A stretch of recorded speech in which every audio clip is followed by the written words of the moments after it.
drépanocytose est une maladie vraiment réelle.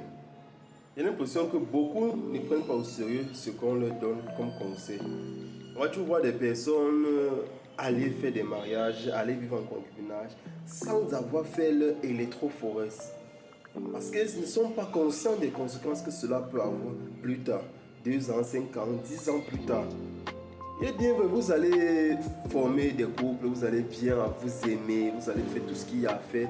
Mais si vous ne prenez pas en compte le futur, 2 ans plus tard, 5 ans plus tard, 10 ans plus tard, il vous faut savoir que dans toutes ces années, il peut y avoir ce que nous appelons l'électrophorèse qui peut vous séparer, comme on dit très souvent.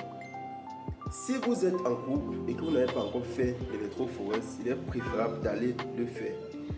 Parce que sur 5 couples, il y a 2 couples qui sont séparés grâce à l'électrophorèse.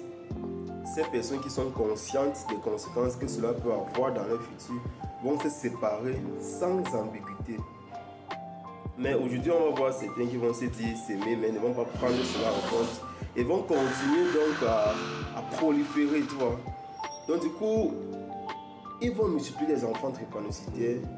Et la prise en charge n'est pas un truc facile. Vous voyez, c'est pas un truc facile. La prise en charge des personnes drépanocytaires, c'est vraiment compliqué.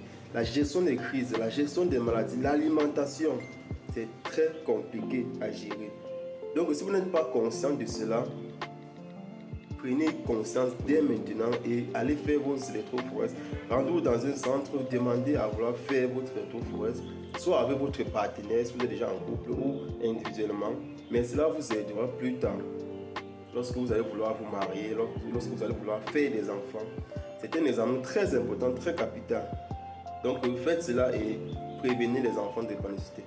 Et si vous avez des enfants drépanocytaires, prenez soin d'eux parce que par contre à ce qu'on disait avant, que les personnes drépanocytaires n'atteignaient pas l'âge de 15 ans, 17 ans.